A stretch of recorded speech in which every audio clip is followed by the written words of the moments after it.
Good afternoon, everyone. All right, I have a couple things at the top, and then we'll get started. As the President said over the weekend, we have been working in good faith and across the aisle to make real progress on one of the most important issues we are facing, securing our border. Now we need Speaker Johnson to step up and provide the authorities and resources we requested to secure the border. I want to point out one thing to all of you. Until recently, Speaker Johnson has also advocated for new resources and new legal authorities via legislation to secure the border. The Trump administration argued the same thing with the full-throated endorsement of then Congressman Mike Johnson. For his part, over the last 2 months, President Biden and his team have been working with a bipartisan group of senators to put together the toughest, and the fairest border security bill in history. This bipartisan agreement would deliver the resources the president asked for in his supplemental, like 1,300 new Border Patrol agents, 375 new immigration judges, 1,600 new asylum officers, 100 cutting-edge inspection machines to catch fentanyl. It would also provide a president with a new emergency authority to secure our border when it becomes overwhelmed. And as you heard from the president, he would use that authority if the bipartisan agreement became law. Now, if Speaker Johnson continues to believe, as President Biden and Republicans and Democrats in Congress do, that we have an imperative to act immediately on the border, he should give this administration the authority and funding we're requesting to secure the border. Now, after 3 months, or 3 months ago, President Biden issued a landmark executive order to ensure that America leads the way in seizing the promise and managing the risks of AI. The order directed sweeping action to strengthen AI safety, security project, and protect Americans' privacy, advance equity and civil rights, stand up for the consumers and workers, promote innovation and competition, advance American leadership around the world, and more. Today, Deputy Chief of Staff Bruce Reed convened the White House AI Council consisting of top officials from across government. Agencies reported that they have completed all of the 90-day actions tasked by the EO, including using the Defense Production Act to compel developers of the most powerful AI systems to report vital information, and they have drafted a proposed rule to compel U.S. cloud companies to report on providing computing power to foreign governments. President Biden's directive to his team has been to move fast and fix things. In just 90 days, the Biden-Harris administration has taken the most sweeping actions of any country to harness the promise of AI while putting in place strong guardrails to protect against the risk. 15 years ago, then President Obama signed the Lilly Ledbetter Fair Pay Act into law, marking a victory in the fight for equal pay. To build on the progress we've made under this law today, President Biden announced new actions to advance pay equity for the federal workforce and employees of federal contractors. These new actions will help pay millions of workers fairly, close gender and racial wage gaps, and result in tangible benefits for government workers. These policies are good for workers, our economy, and American families. They advance pay equity and strengthen the economic security of women across the country. And the president remains committed to building on this work. And finally, I have 2 shout outs in the room. First, I want to introduce you all to Sam Michel, who is joining us in the briefing room today. He has been loaned to us from USTR. I want to personally thank the administrator for allowing Sam to be with us while Emily is on maternity leave. He'll be, of course, acting Deputy Press Secretary while she's out. We hope you take a moment to come to the back, come to Lower Press, and say hello to Sam. We're very, very happy to have him for these next couple of months. And one more shout out, we want to congratulate Doug Mills on becoming a grandfather. Congratulations, Doug. and welcome you back to the briefing room. I know you've been gone for some time, and we are really excited to have you back. And again, congratulations. We have missed you, my friend. And finally, I'm going to give it over to Admiral John Kirby, who's going to give an update on the Middle East. Admiral? Afternoon, everybody. I know there's a lot of interest, and rightly so, in the attacks, that attack that our troops faced over the weekend in Jordan, an attack that claimed 3 of their lives and sent more than 30 of them to the hospital, some with serious injuries. So I just want to make a few points right at the top. First, the President and the First Lady, as well as everyone in the administration, send their condolences to the family of those who were killed. No Blue Star family ever wants to become a Gold Star family. And sadly, there are now 3 more families on that roster. It's hard to imagine the grief that they're feeling right now and that they will feel for the rest of their lives. We want them to know that we'll make sure that they get all the support that they need and that we mourn with them. We also wish a complete recovery for all those wounded in this attack. They are receiving and will continue to receive the very best medical care that the military can provide them. Second, these troops were conducting a vital mission in the region aimed at helping us work with partners to counter ISIS. And even as the Defense Department gathers more information about the attack, that mission must and will continue. Third, the counter-ISIS mission is separate and distinct. Indeed, it has been long-standing and unrelated to our efforts to support Israel and to prevent a wider conflict in the region. We do not seek another war. We do not seek to escalate. But we will absolutely do what is required to protect ourselves, to continue that mission, and to respond appropriately to these attacks. Now, I know the first set of questions I'm going to get are, well, what does that look like? What's appropriate? And what response options is the President considering? I hope you can understand why I'm not going to telegraph any punches here from the podium, nor will I get in front of the President or his decision-making. He's met twice with his national security team yesterday and today. He's weighing the options before him. As he said yesterday, we will respond. We'll do that on our schedule, in our time, and we'll do it in the manner of the President's choosing as Commander-in-Chief. We'll also do it fully cognizant of the fact that these groups, backed by Tehran, have just taken the lives of American troops. And I think I'll leave it there. Now, quickly, just on one other topic. Over the weekend, National Security Advisor Jake Sullivan held more than 12 hours of meetings in Bangkok with his counterpart from the People's Republic of China, Director Wang Yi. Mr. Sullivan and Director Wang took stock of progress on key issues following the meeting between President Biden and President Xi back in November. Now, that includes discussing efforts to resume military-to-military communication, which has occurred, addressing artificial intelligence, safety and risks, and advancing bilateral counter-narcotics cooperation. In fact, the launch of a working group on counter-narcotics will begin tomorrow in Beijing. Our delegation will be led by Deputy Homeland Security Advisor Jen Doskell. The two sides also held constructive discussions on global and regional issues, including those related to Russia's war against Ukraine, the Middle East, of course, the DPRK, the South China Sea, and Burma. And they also discussed cross-strait issues. And with that, I'll take some questions. Thanks, John. A couple of just basic fact pattern questions. Can you confirm that the initial reports suggest that the attack drone that killed the U.S. forces was misidentified for a U.S. drone that was returning to that base? I cannot. Can you update us on has the U.S. definitively confirmed attribution of the attack beyond just vaguely Iran-backed militias? Do you have a specific militia group that you know launched this attack? We're still working our way through that right now.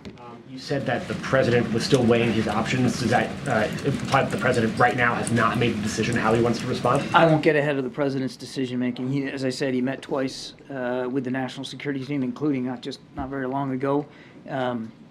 When we have something to speak to, we'll speak to it. And speaking to it, will we hear directly from the President? Will he speak to the American people about this attack and his response when it happens? Well, he mentioned it yesterday in South Carolina. I don't have anything on his schedule to speak to, but I have no doubt that he'll continue to communicate with the American people about how important it is that these missions continue and that our troops and our facilities are safe. And last one for me, has the President directed any change to force posture in the region to protect American troops there? We don't talk about force posture changes one way or another, and we certainly don't pre-announce them, particularly when it comes to areas on the ground that are potentially under threat. I can just tell you that The President's confident that the Defense Department under Secretary Austin will do what they got to do to look after force protection issues. John, do you expect the President would go to Dover for the dignified transfer when these Americans are returned to the United States? I don't have anything on his schedule to speak to. Given the fact that while there are Americans in harm's way frequently, it has been a while since we have had this kind of an incident resulting in deaths.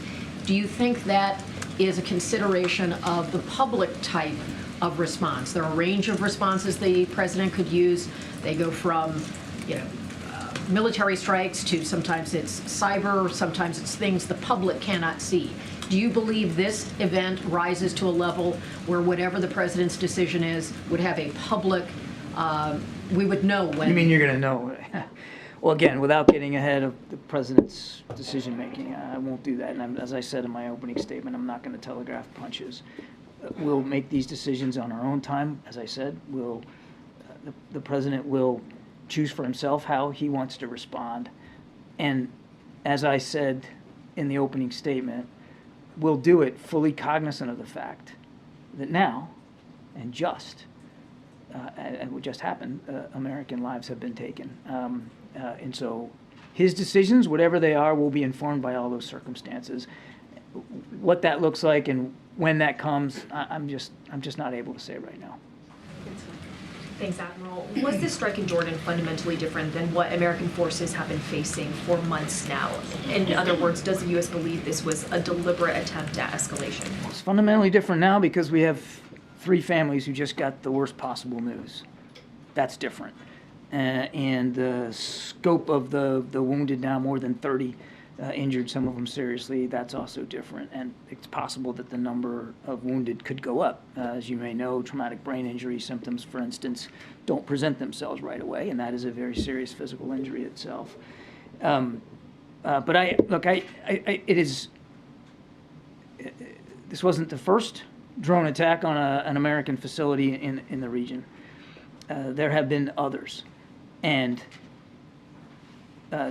the fact that this one had lethal consequences doesn't mean that the previous ones weren't intended by these Iran-backed militias to have that same effect. This time they killed Americans and they wounded a lot of them. It doesn't mean that they wouldn't have preferred that outcome in the past. An official has told ABC News, confirming the report about how the troops there had mistakenly identified the drone as one of their own. Can you talk about how this might have gotten past the defense systems at Tower 22? I think I'm going to let the Defense Department talk about the forensics on this. I'm sure that they are already picking it apart and trying to figure out how this happened, and it'd be inappropriate for me to get ahead of that. And in your interviews all morning, you didn't rule out a strike inside Iran. Can you just talk a little bit about the array of options in front of the president? And, for instance, could this be in phases? Could we see a smaller scale one, then a larger scale one later? Like what's the array of options? No, I'm not going to do that. I appreciate the question. That's why I tried to take it out of the consideration in my opening statement. I'm simply not going to talk about that right now. Lastly, do you think this could complicate the ongoing ceasefire negotiations to release more hostages? There's no reason that whatever our response is, there's no reason for that to have an impact on our ability to try to get these hostages released. And as I said last week, so I can say today, those discussions are ongoing. We believe they have been constructive and are moving in a good direction. Don't want to sound sanguine here. There's a lot of work left to be done. We don't have an imminent deal to speak to, but based on the discussions we've had over the weekend and in recent days, we feel it's moving in a good direction. Thanks, Karine. John, how does the President balance a desire to not see escalation in the region with a decision to respond? That's the hard part of it, isn't it, Jeff? I mean, that's what being Commander-in-Chief is all about, is acting in accordance with our national security interests. What's unacceptable to those interests and what has to be done to protect those interests. There's no easy answer here. And that's why the President is meeting with his national security team, weighing the options before him. He'll do that as he's done in the past in a very careful, deliberate way, so that our national security interests are best preserved. And has the President, has the administration communicated via a third party to Iran the message that you're saying on TV about not wanting to have escalation? I am not aware, as you and I are speaking, that there's been a private message relayed to leaders in Iran. We have done that in the past, but as you and I are speaking right now, I'm not aware of such a mechanism. And just on the hostages, can you give us an update on the latest there and what you expect in terms of a ceasefire?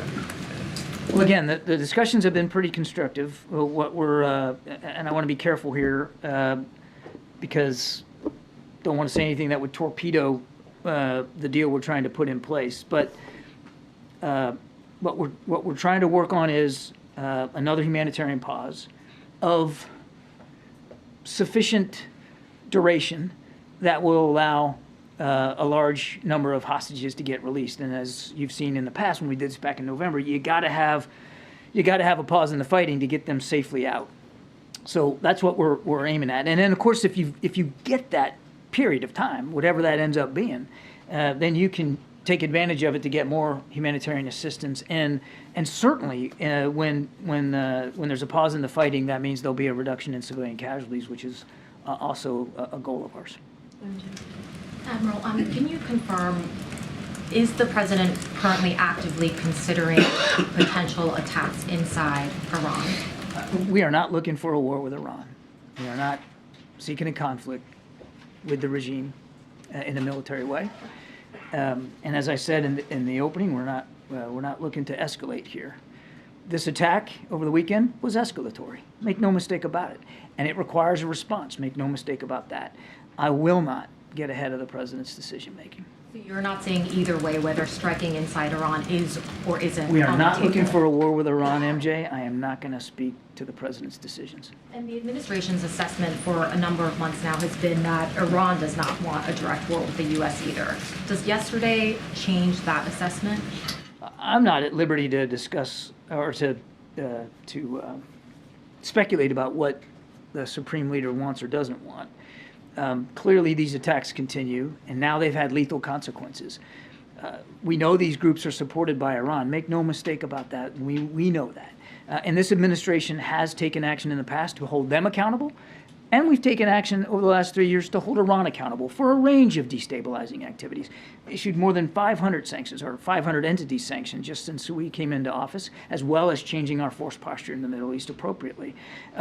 So we'll just, we'll continue to look at the options available to us. Is it clear to you now whether the attack yesterday was at Iran's direct urging, or if this was more a proxy group that was mostly acting on its own? I'm not going to talk about intelligence issues. We know that Iran supports these groups. The degree to which they order and direct is something that intelligence analysts will look at.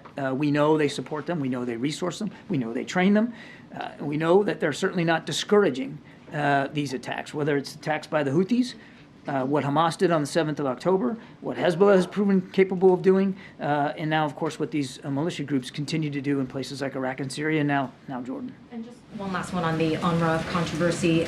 Israel says that they have information about 13 employees who were connected to the October 7th attack. Do you have any reason to believe that that might have been more widespread, that there could be information that later indicates that it was beyond those 13 people? I haven't seen any information that affirmatively makes that case, that it's more than now 13. I think last week we were looking at a dozen. That's why an investigation is so dang important here, so that we can look at the scope of the problem set.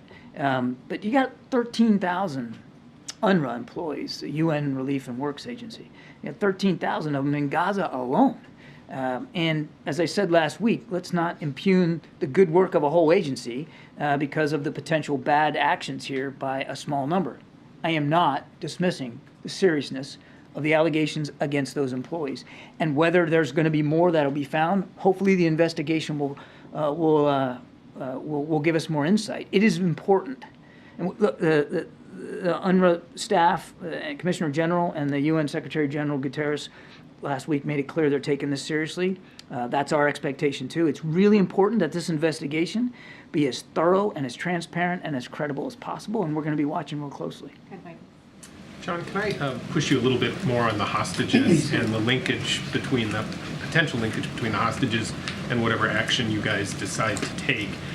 one of the things you guys have talked about since October 7th is how intertwined the region is, whether it's Lebanon and Hezbollah or Hamas or Iran or the Houthis, and the difficulty with not wanting to set fire and a spark in one place that then goes all around the region. So what gives you any confidence that if you guys are close to a deal on the hostages and then the president orders a strike, that deal doesn't fall apart as a result of outrage and anger in the region at the actions of the United States? And how does the president make that calculation, given 6 Americans still in Gaza and the other hostages and everything else?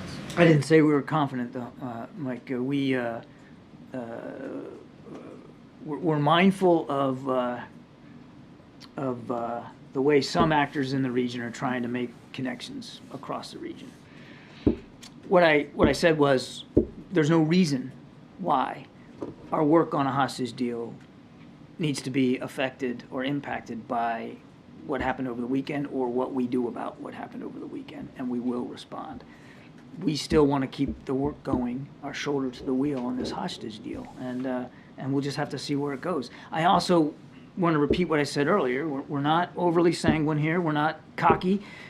We understand there's a lot of hard work ahead, and that work ahead of us diplomatically certainly might be affected by events elsewhere in the region, not just what happened in Jordan and what might come as a result of that. But there's no reason why it should, and that's why we're going to stay at that task. Over here. Thanks, Kirby. Given these deaths, does the White House acknowledge that the previous retaliatory strikes that it has taken in the region have been ineffective at protecting American troops? The strikes that we have taken in the past have definitely had an impact on degrading and disrupting the activities of some of these groups. Clearly, they have decided to keep conducting those attacks, and now it's had lethal consequences for American troops. And so we will weigh an additional set of options before us. The president will make his decision to respond appropriately. The attacks need to stop. Does the president have all the legal authority he believes that he needs to respond to these attacks? Yes. What is the legal basis? Article 2, Constitution, Commander-in-Chief, self-defense of our troops. Doesn't believe he needs additional authority from Congress. The president has the authority to take the action he needs to protect our troops and our facilities overseas under Article 2. Thanks. The president faces a great deal of political pressure here at home, with the Republicans, for example, calling for direct strikes on Iran. Does the president feel that pressure, and how much does that pressure weigh on his decision making? The pressure the president's feeling, if you want to call it that, is to make sure we can continue to protect and defend our national security interests in the region.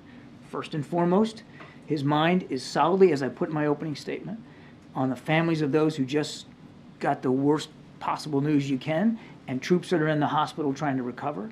Number 2, on the vital mission sets that our troops are performing across the region, in this particular case, a counter-ISIS region. That's the pressure he's under, to make sure that those troops get the support that they need, get the resources they need, and that the mission is able to continue, and that our national security interests in the region, which are wide and varied, are preserved and protected. Just one other thing, if I may. You said earlier that this attack was escalatory, but the United States doesn't want a war. Do you believe that Iran wants a war? That's up to Iran to decide, and for Iran to speak to. I can't, as I said earlier, speak for the supreme leader. I wouldn't do that. Clearly, there's a calculus by at least the IRGC that conducting these attacks is worth the risk that they're taking. And we obviously are going to keep working to change that calculus. Thank you. So NATO Secretary General Jens Stoltenberg is in Washington. What are you hearing from the NATO allies? Are you sharing with you any concern about the possibility of a wider war? You talking about the Middle East? Yeah, we're glad the Secretary General's here. I think he met with Secretary Austin this morning. I know he's meeting with Jake Sullivan today. Lots on the agenda. I won't speak for our allies or the Secretary General. I think it's safe to say that many of our European allies certainly share our concerns about what's going on in the Middle East. I mean, my goodness, many of them are participants, willing participants in our coalition in the Red Sea to protect shipping there. So clearly they have concerns about that. And I have no doubt that Secretary General will raise those issues with Jake and did raise it with Secretary Austin.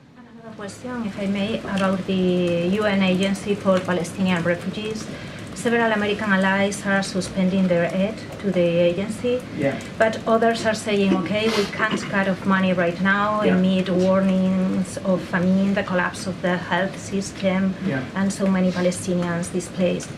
The agency is saying that it will run out of money very soon.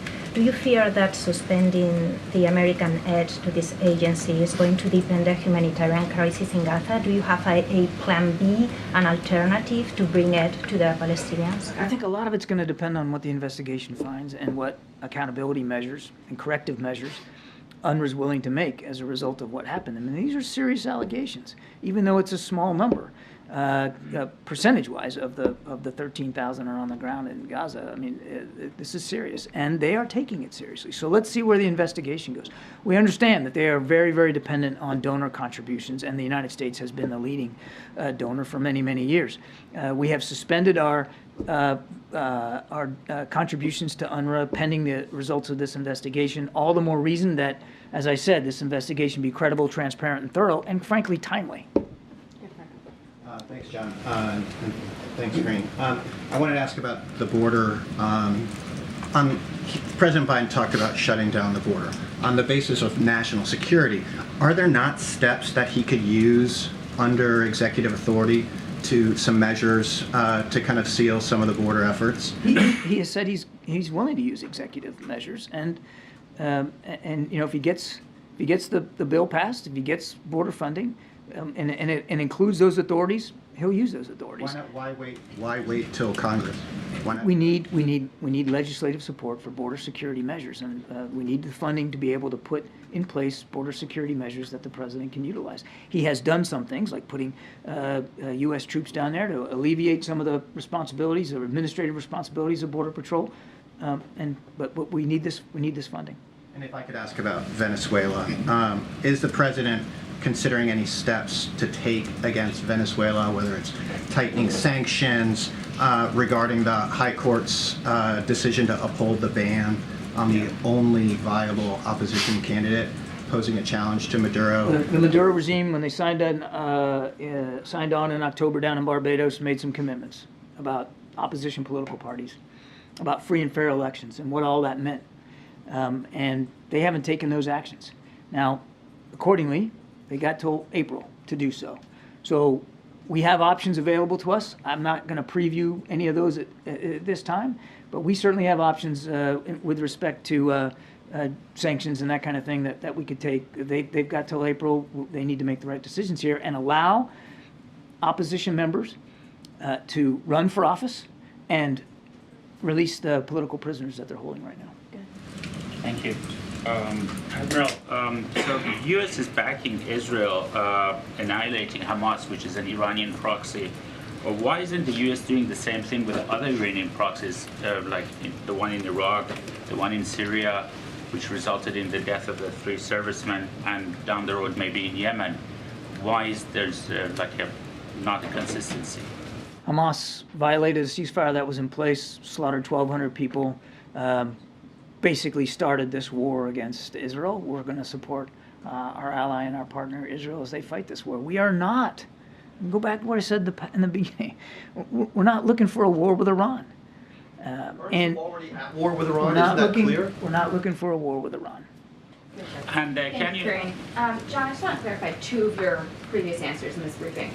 Are you suggesting, in response to the border question, that the president is withholding executive action on the border until he gets the money that is part of this supplemental? No, I'm not suggesting that. I'm suggesting that the way forward, the proper way forward, is to get this supplemental passed. And then, in response to MJ's question earlier, it sounded like the administration has ruled out strikes within Iran. Jackie, I appreciate the question. I think you can understand. I hope you can understand. I'm not going to telegraph punches here. We are not looking for a war with Iran. We are not looking to escalate the tensions any more than they already have been escalating. In fact, everything we've done has been designed to try to de-escalate those tensions. That said, this was a very serious attack. It had lethal consequences. We will respond, and we'll respond appropriately. I'm not going to telegraph what that's going to look like. The question, though, was if you were actively considering targets inside Iran, and your answer was, we don't see conflict with Iran, which indicates that the administration would view strikes within Iran as escalatory. And so is it that the administration ultimately does not hold Iran responsible for these attacks, or that the current level of risk and loss to U.S. troops is somehow acceptable? I do appreciate the question and the chance to say it again. I am not going to telegraph punches for the President of the United States. I'm not going to get ahead of his decision space and how he's going to respond. We'll respond appropriately. And you're right. This attack had lethal consequences, which these attacks in the past have not had. And as I said in my opening statement, as we work through what those options are, we'll be mindful and informed by the fact that there are now 3 American soldiers that have been killed. So it's clear, obviously, that didn't work. Does the president have any regret over not punching back harder in any of the prior responses that he's taken to these proxy attacks on U.S. forces? I think I would push back on the idea that we didn't push back harder. That we have taken significant action against Iran economically.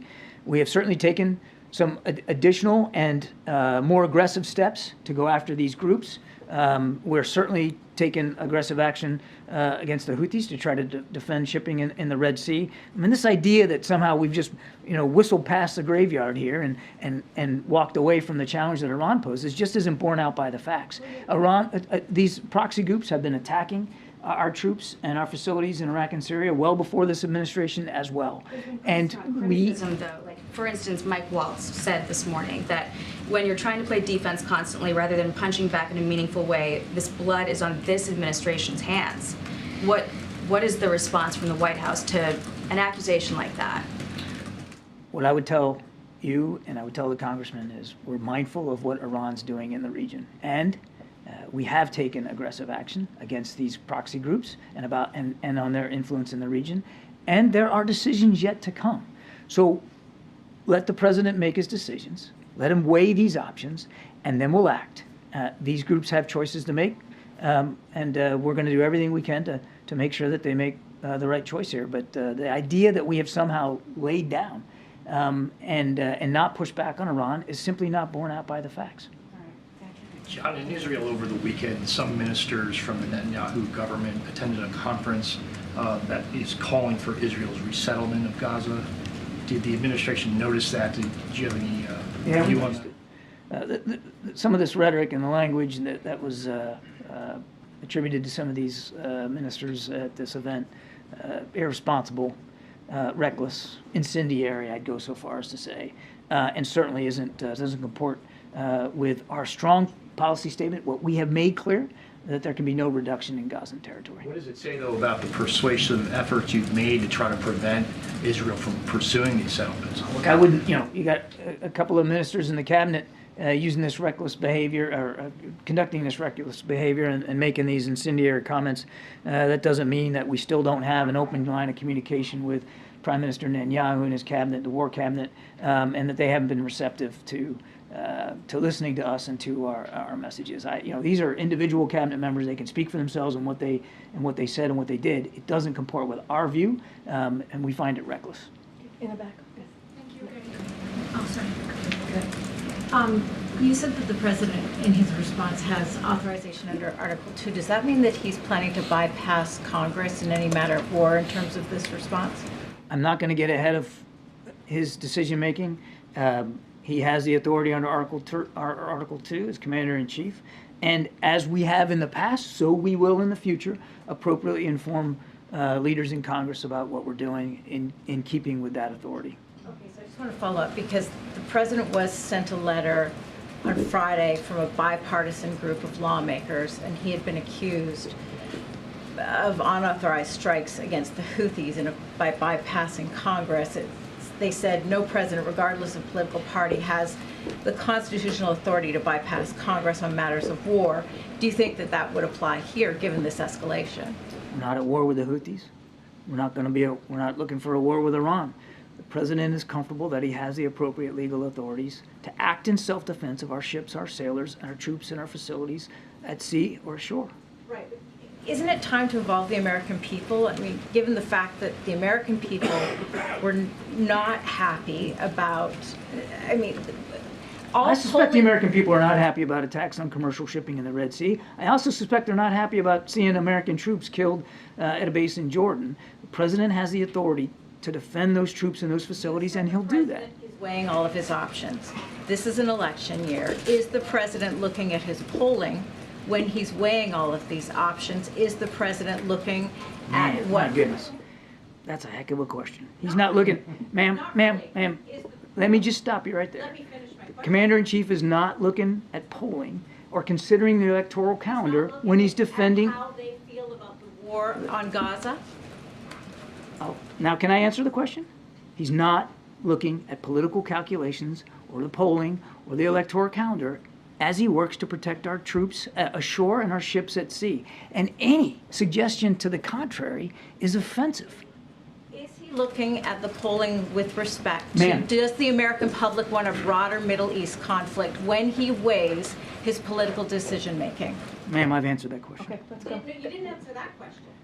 Is he weighing that? He is not concerning himself with the political The calendar. American public have the opportunity to weigh in on whether they want Ma'am, Made in America I have stamped answered your- on the bombs Ma'am, I've that are answered going your to be question. dropped. We're going to move on. Go ahead, Phil. Thanks, Karine.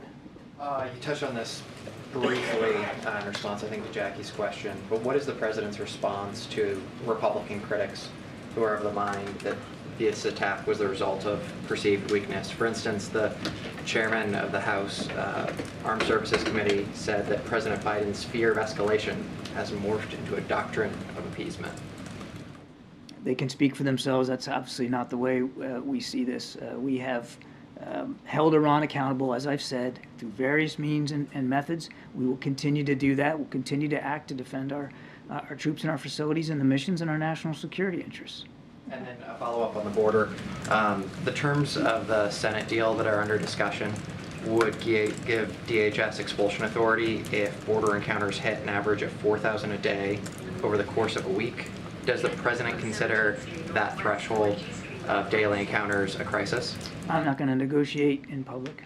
I'm just asking, of course. You're asking me about a specific provision that you allege is in the deal. And as Karine has said many, many times, and she's absolutely right, we're not going to negotiate here in public or what's in or what's not in this deal. Setting aside the deal in question and waiting for more details to come to light, is there a number in particular with regards to border crossings that the president would see The as a president crisis? himself has talked about the fact that there's a crisis going on at the border and the numbers are too high, and we're going to do what we have to do regionally, not just with our own border patrol, but regionally with Mexico and other countries to see if we can get that number down. Thanks, sir.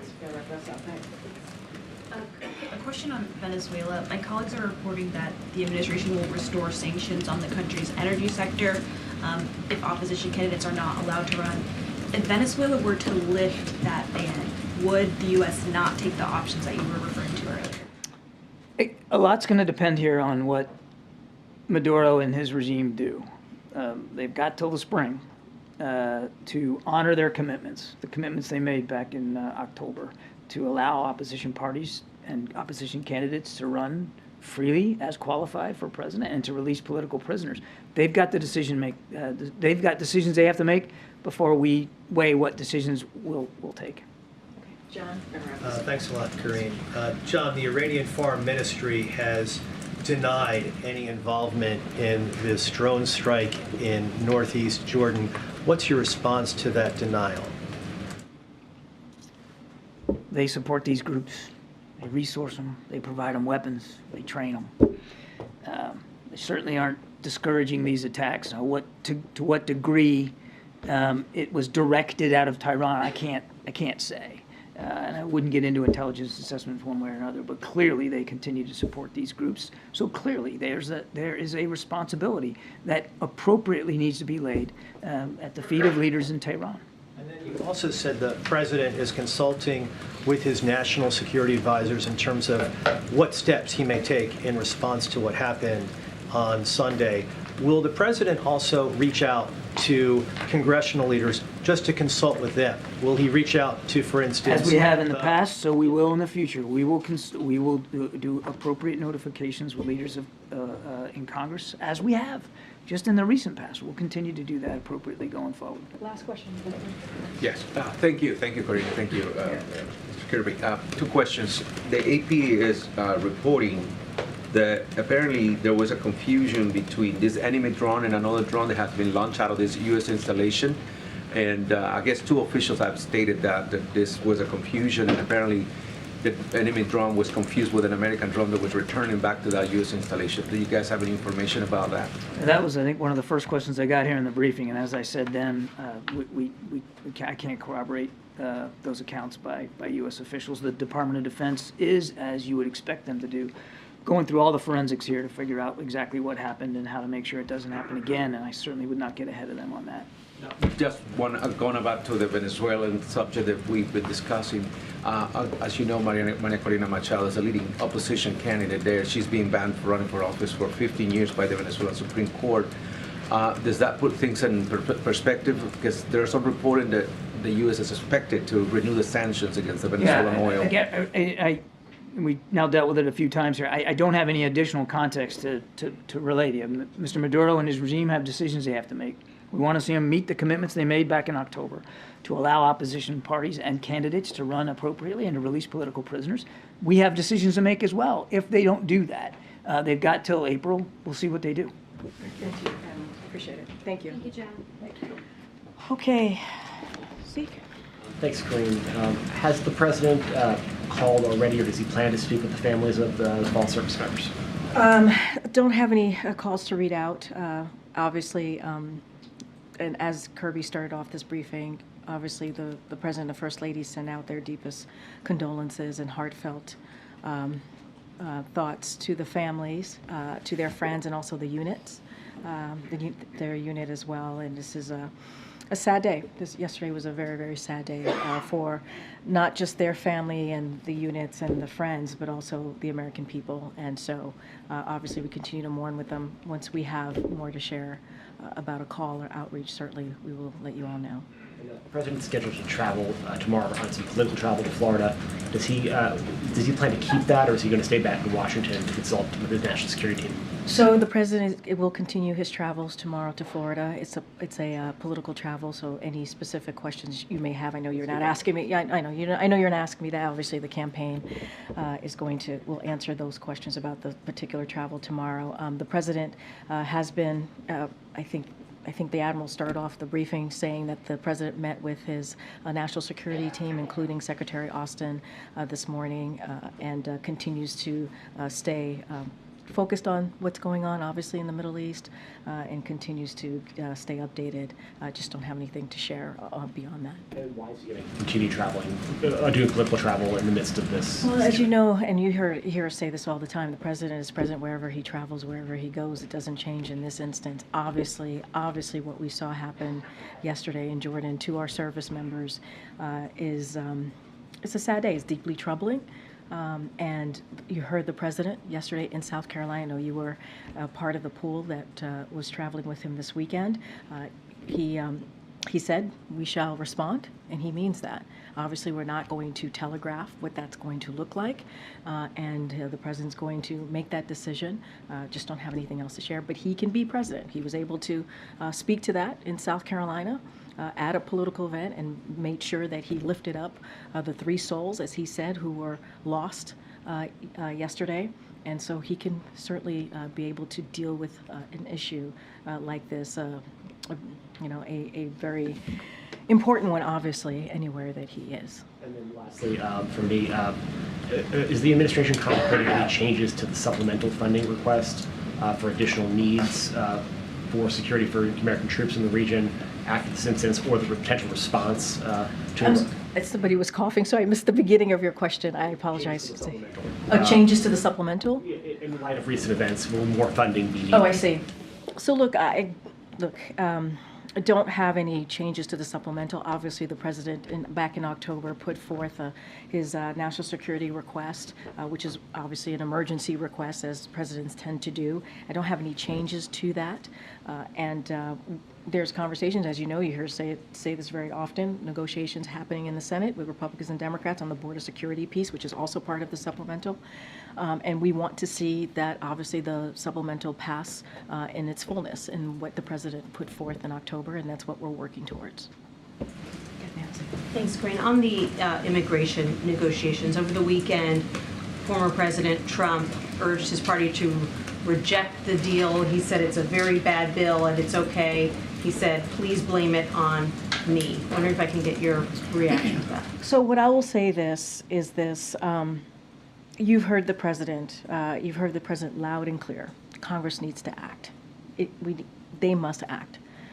Speaker Johnson and House Republicans should provide the administration with the policy changes and also the funding needed to deal with the border security and also immigration more broadly, as we're talking about an immigration system that has been broken for some time. And let's not forget, I mean, this is the thing, right? What the senators of both Republican side and Democrat side have been talking about, what they're dealing with, the bipartisan agreement that they're coming forward with, are things that House Republicans have said, and Republicans more broadly said they wanted. They have said over and over again, this is what they want to see. They want to see tough changes, right? They want to see something that's actually going to be instrumental in being able to deal with what we're seeing at the border. This is what is being worked on. This is what is being worked on right now. And so if Republicans are serious, if they are serious about addressing the situation at the border, if they are serious about addressing the security at the border, if they are serious about really changing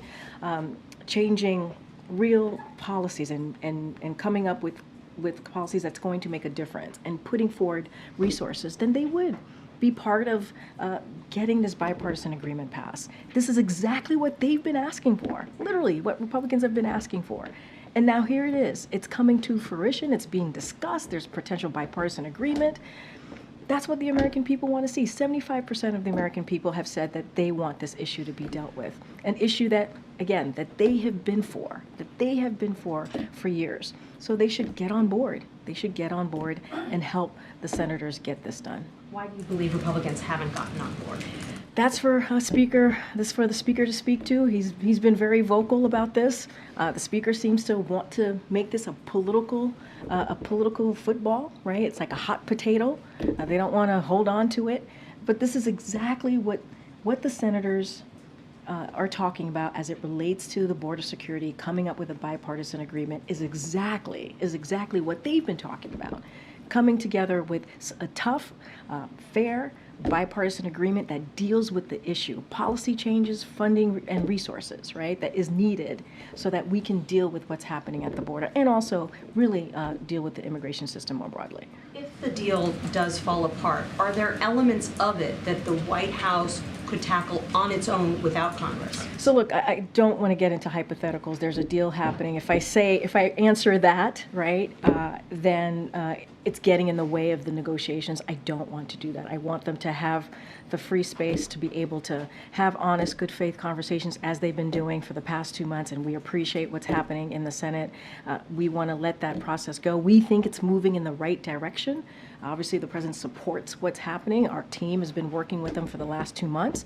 It is an important discussion, and we believe, again, we can get this done, and we appreciate Republicans and Democrats in the Senate working for the past 2 months through the holiday as well to really try and work out a bipartisan agreement. Thanks, Karine. The president said the border deal that's being negotiated in the Senate would give him the power to close the border. Speaker Johnson, however, saying the president already has the authority to do that without congressional action on this. What's your response to that? So I'll say this. Speaker Johnson has been very clear as well when he was pushing H.R. 2, even during the Trump administration, that presidents need they need actual authority, right? They need authority, enforcement authorities, and they have said this. The Speaker, when he was then Congressman Johnson, said this: a president needs authority to actually deal with the border and actually deal with the security at the border. And so I don't know what's changed. I don't know why all of a sudden he believes that the president doesn't already has the authority when he says that the president needs authority. This is something the Trump administration said. This is something that they agreed when the Trump administration said.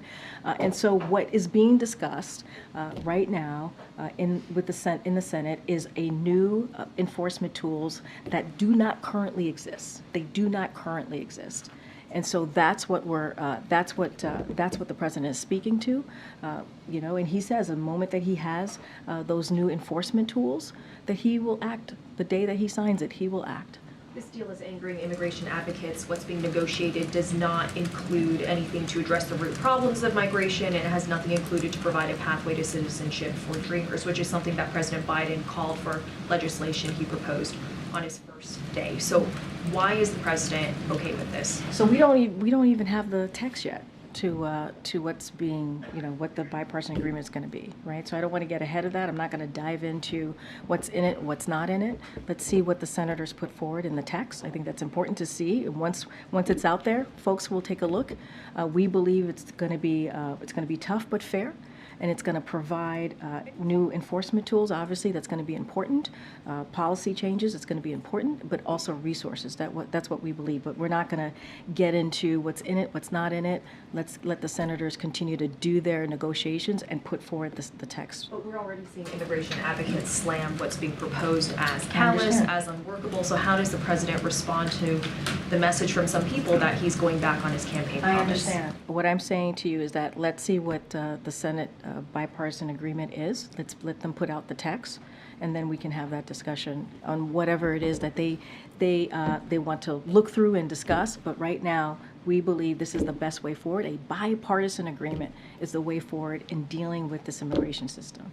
A bipartisan agreement is what we need to deal with what's the challenges that we're seeing at the border. That's what we want to see, and that's what the Senate is working towards. Go ahead, Michael.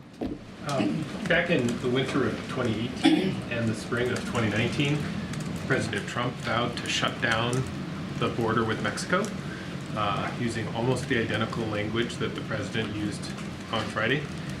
Many, if not most, if not practically all Democrats called that xenophobic and even racist. Why shouldn't people make the same conclusion about this president's threat to shut down the entire border with Mexico? So we believe the new enforcement tools that currently don't exist, that will be, we believe that will be part of this bipartisan agreement, will be fair. We believe it'll be tough, but it will be fair. But he didn't say he wanted to use, excuse me, sorry to interrupt. He didn't say, on day one, I will use enhanced enforcement to improve the processing of people at the border. He said, I will shut the border down, which suggests a total rejection of all people attempting to cross the border without a visa or without proper authorization, which stands in contravention to decades of international and U.S. law that governs the movement of people around the globe and the refugees and asylum system. Yeah, no, so why isn't that the same thing that Trump did? No, I understand your question. What I'm saying to you, the new enforcement tools, right, that we believe that do not currently exist, that will be part of this bipartisan agreement. There are different definitions, right, of what that looks like, of what actually shutting down the border looks like, right? So we're going to let them work through it. We don't know what that looks like exactly, right? What we are asking for, what the president wants to see, is that we deal with the challenges at the border, right? That we have an opportunity to deal with what's going on, the security, and make sure that we have the funding and the resources to deal with what we're seeing at the border. There are different definitions to what that looks like. And so we'll see what the text comes out of the Senate. And so we will certainly have a broader conversation once that happens. But we believe it's going to be fair. It'll be tough. It'll be fair. They'll have the resources available to deal with what's going on at the border, and also there'll be some policy changes as well. But to say that, to define what that looks like right now, it's getting ahead of the process, and we need to let Republicans, both Democrats, there are Democrats up there obviously talking to Republicans, they're both having those conversations on what it will look like, a bipartisan agreement, and that's what you need. In order to really deal with this issue, you gotta do it in a bipartisan way. Just to follow up, you've Yeah. said a couple of times, as you did just now, that we should wait. You don't want to get ahead of the process. I think your answer to the previous question was that we don't know what's in it. Yet the president and the White House have explicitly said it should pass. And Well- so how is it that on the one hand, the president has said, pass this thing and send it to me, but then when asked about it, you say, well, I don't want to get ahead of it, we don't know what's in it. How Because they're, want to pass it when you don't know what's in it? Here's the thing, both things could be true, and I'll explain why. The White House team has been part of, right, the negotiations, right? And the president has been getting regular updates, right? So obviously, no. What I'm saying is negotiations are still happening. They're literally still happening. They're still discussing this. If I tell you this is happening today, who knows what could happen the next day? And also, I don't want to get ahead of the conversations, right? I don't want to get in the middle of negotiations. And that is true. But the White House team has been really talking to and part of this discussion for the past 2 months. So the president has been getting updates. But at the same time, negotiations are still happening. And that's just the reality that we're in. And talking about that from the podium, that will have an effect on negotiations. And you know that, Michael. It would have an effect on negotiations. Except the president didn't exhibit that kind of caution over the last few Well, days, right? For me, from here, I have to exhibit that type of caution. And the president is the president, right? And he wants to give confidence to the American people that he believes this is going to be, yes, it's going to be tough, but it's also going to be fair. And we have to, in order to deal with this situation, and it'll be a historic, if it gets done, this will be a historic deal. But, we have to get this done in a bipartisan way. We truly do. Go ahead, MJ.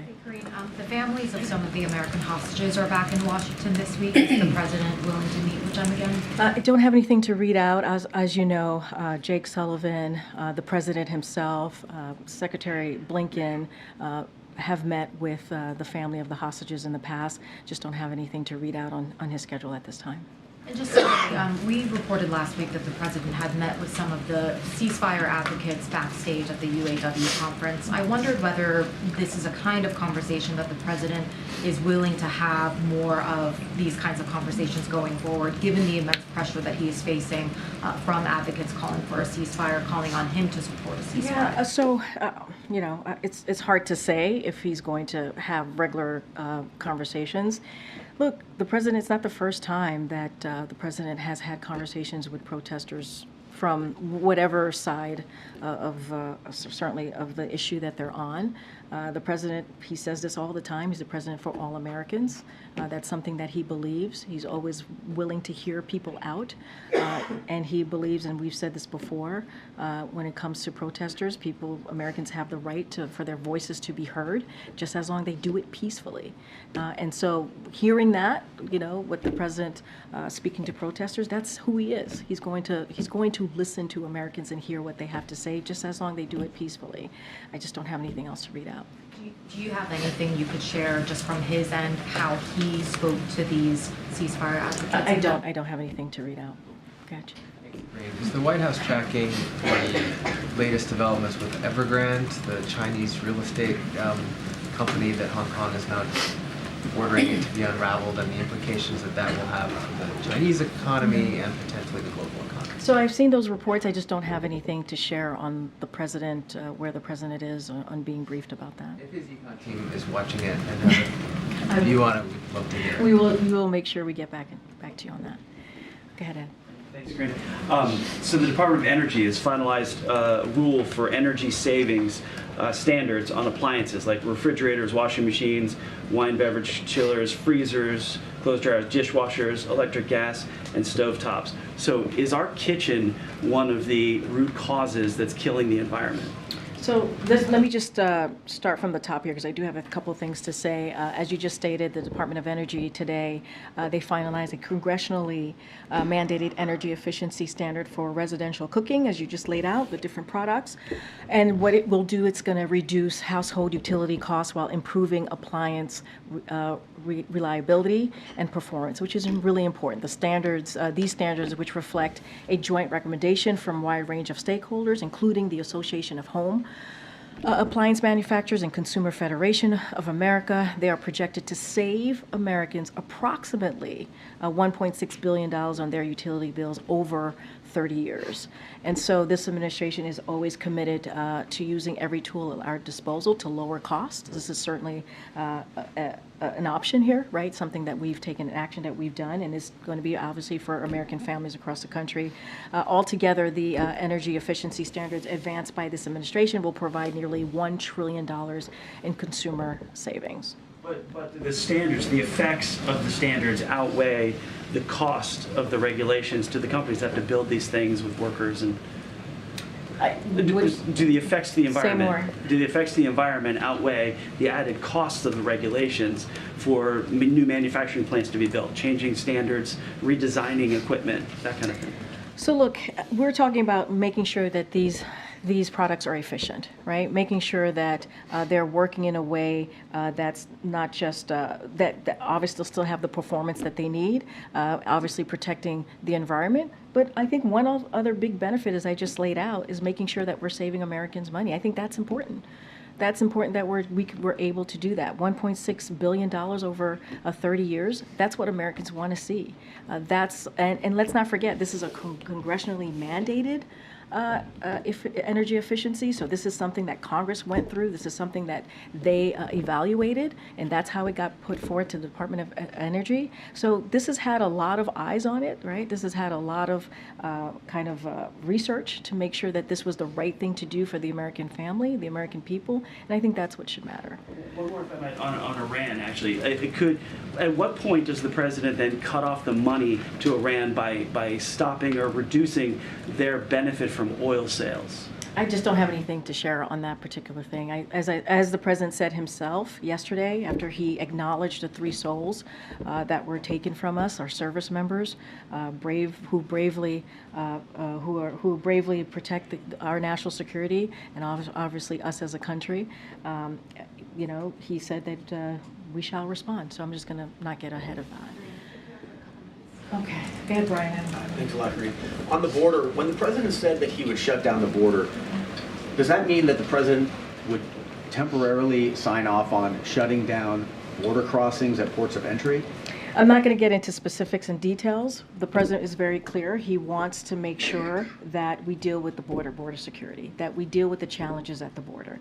And he has said if these new authorities, right, these new enforcement authorities were made into law, obviously he would use it. They're working through the text, right? The Senate is working through the text on what that looks like, how that is defined.